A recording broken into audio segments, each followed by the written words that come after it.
लोकसभा चुनाव की तैयारियों में जुटे समाजवादी पार्टी के मुखिया अखिलेश यादव लगातार पार्टी की सॉफ्ट हिंदुत्व पॉलिटिक्स को धार दे रहे हैं। वहीं दूसरी ओर उन्हीं की पार्टी के दिग्गज नेता स्वामी प्रसाद मौर्य अखिलेश के सॉफ्ट हिंदुत्व के एजेंडे को पतीला लगा रहे हैं। चुनावी मौसम में स्वामी प्रसाद मौर्य के देवी देवताओं, हिंदू धर्म और सवर्ण जातियों को दिए जा रहे जहरीले बयानों से समाजवादी पार्टी अंदरूनी संकट से घिरी नजर आ रही है। अखिलेश के लिए यह हालात न निगलने और न उगलने के दिखाई दे रहे हैं। राम मंदिर आंदोलन की शुरुआत से ही समाजवादी पार्टी की छवि मुस्लिम समर्थक वाली रही है। अयोध्या गोलीकांड के बाद भाजपा और दूसरे हिंदूवादी दलों ने दशकों तक पूरे देश में सपा को हिंदुत्व विरोधी चेहरे के तौर पर पेश किया है। सपा संस्थापक मुलायम सिंह यादव को तो आरएसएस और भाजपा समेत हिंदूवादी संगठनों ने मुल्ला मुलायम सिंह तक का नाम दे डाला था। अब सपा संस्थापक मुलायम सिंह यादव के निधन के बाद अखिलेश यादव समाजवादी पार्टी पर लगा यह दाग धोने की पुरजोर कोशिशें कर रहे हैं। अखिलेश बार बार भाजपा को घेरते हुए सॉफ्ट हिंदुत्व पॉलिटिक्स को भी प्रयोग में ला रहे हैं। दरअसल अक्सर धार्मिक तीर्थ स्थलों की यात्रा दर्शन के बहाने अखिलेश हिंदुओं के उन तबकों को साधने की कोशिश कर रहे हैं जो भाजपा से नाराज हैं। साथ ही गैर हिंदू समुदायों को भी अखिलेश लगातार तवज्जो दे रहे हैं। इसके ठीक विपरीत समाजवादी पार्टी के नेता स्वामी प्रसाद मौर्य लगातार हिंदू धर्म और संस्कृति पर जुबानी हमले बोल रहे हैं। स्वामी प्रसाद के यह तीखे विवादित बयान अखिलेश और सपा को तीर की तरह चुभ रहे हैं। अखिलेश जानते हैं कि सपा की मुस्लिम समर्थक छवि को बार बार जनता के सामने रखकर भाजपा उन्हें लोकसभा चुनाव में जरूर घेरेगी। ऐसे में अखिलेश सॉफ्ट हिंदुत्व की ओर बढ़ रहे हैं। स्वामी प्रसाद मौर्य के बयानों पर अखिलेश या उनकी पार्टी के दूसरे नेता कुछ भी बोलने को तैयार नहीं है। सपा नेता और खुद अखिलेश न स्वामी प्रसाद के बयानों का समर्थन कर रहे हैं और न ही विरोध कर रहे हैं।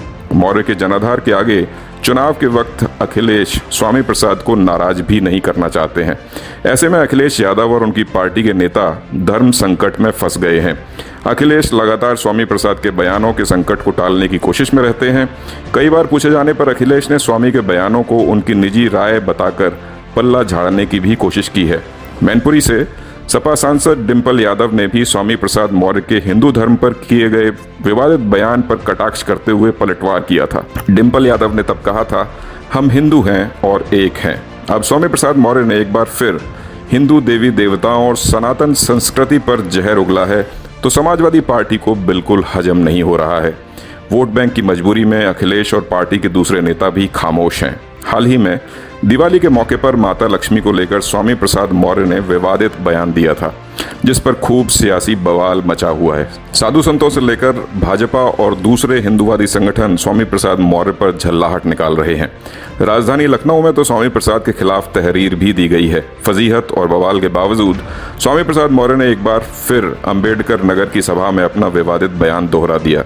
इससे यूपी समेत देश की राजनीति में एक बार फिर सियासी उबाल आ गया है। अंबेडकर नगर में बुद्ध भारत एकता संघ की सभा में सपा नेता स्वामी प्रसाद मौर्य ने कहा कि हिंदू सनातन और हिंदू राष्ट्र की मांग करने वाले लोग देशद्रोही हैं। मौर्य ने आगे कहा कि सभी बच्चे अपनी मां के पेट से ही पैदा होते हैं, तो 4 हाथों वाली लक्ष्मी, सरस्वती और 4 मुख वाले ब्रह्मा कैसे पैदा हो गए। दीपावली के दिन अगर पूजा ही करनी हो तो अपनी पत्नी की पूजा करो, लक्ष्मी की पूजा करने की कोई जरूरत नहीं है। पत्नी ही घर की लक्ष्मी होती है। कहा कि जब 4 हाथ वाला बच्चा पैदा ही नहीं हुआ तो यह देवी देवता कहाँ से पैदा हुए। मौर्य ने कहा कि सूर्य, पानी, हवा यही सत्य सनातन है। अग्नि ज्वाला देती है। पढ़े लिखे लोग आईएएस हो सकते हैं किंतु ज्ञानी नहीं हो सकते। उन्होंने कहा कि आज समाज को बांटा जा रहा है। हिंदू सनातन और हिंदू राष्ट्र की बात करके सत्ता में बैठे लोग देश को बांट रहे हैं। उन्होंने कहा कि भारतीय संविधान में सभी लोग एक समान हैं। जिन लोगों का योगदान देश की आज़ादी में था, आज उनका नाम कोई लेने वाला नहीं है। देश बंटवारे पर कटाक्ष करते हुए मौर्य ने आगे कहा कि भारत और पाकिस्तान का बंटवारा जिन्ना के कहने पर नहीं हुआ था, बल्कि हिंदू राष्ट्र महासभा के कारण हुआ था। लोग कहते हैं कि राम ने सरयू में समाधि ली थी, लेकिन मैं कहता हूं कि राम की मृत्यु सरयू में डूबने से हुई थी। कृष्ण की मौत एक बहेलिया के हाथों हुई थी। मौर्य ने सत्ता में बैठे लोगों पर जनता को गुमराह करने का भी आरोप लगाया। स्वामी प्रसाद मौर्य के यही बयान समाजवादी पार्टी के लिए मुसीबत बने हुए हैं।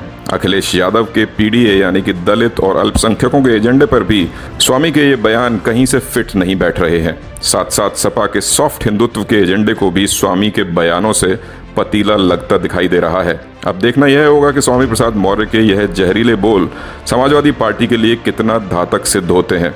यह सियासी नुकसान को भांपते हुए खुद अखिलेश यादव कब स्वामी प्रसाद मौर्य को ऐसे जहरीले बयान देने से रोकते हैं। इंडिया गठबंधन के साथ मिलकर चुनाव लड़ने की रणनीति पर काम कर रही समाजवादी पार्टी के लिए यूपी की सियासत में पहले ही मुसीबतें कम नहीं हो रही हैं।